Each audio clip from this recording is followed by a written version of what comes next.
Aku buka kamera ya. Astaghfirullahaladzim. Serius. Cap, serius ni. Macam bontot Adrian tu. Cap, serius ni. Kenapa?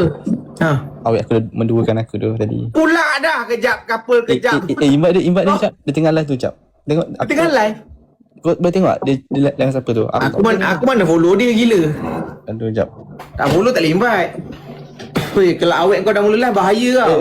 Suruh Nina aku tu yang live Cap. Dia dah Suami tu macam nak live cak, dia kena invite. Kau kejap couple, kejap putus, kejap couple, kejap putus. Kau mana satu kau ni? Aku dah puasa je Cap. Aduh. Kau dah puasa? Tak, aku dah kuasa apa? Aku dah tak kuasa. Aku tak kuasa je Cap. Kenapa?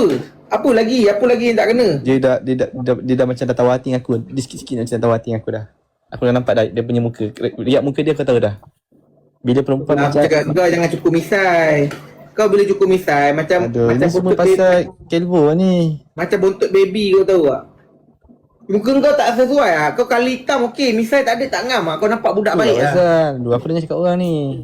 Kau nampak muka baik. Aku tak selesa lah buat kau macam ni. Pergi lah tampal balik. Nanti lah. Aku 2 minggu ni dia dah tumbuh dah.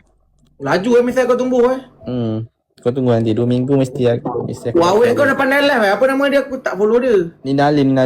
Geng, suruh dia live jap geng. Masuk sini jap. Aku nak cakap dengan dia. Dia tu betul-betul ke sayang aku. Tapi ni kau nak ramai geng ni aku nak luahkan sikit geng. Kau memang hari-hari aku live je ada je lah masalah kau dengan dia. Ada. Aku pening lah tadi kena punishment lompat-lompat sampai sekarang aku migraine tu. Tadi aku happy. Kan aku dah pening ni macam mana lah. Tak apa, aku akan ibukan kau. Sekejap panggil dia sekejap guys. Kau suruh dia end live geng. Dia dengar ke cakap kau nak end live apa bagai? Dia dengar ke kau apa? Dia dengar. Aku rasa kau cik awet lain lah. Aku ada banyak perempuan kalau kau nak kenal. Tak nak aku. Salah tak nak. Oh ini baik je Jad. Jad.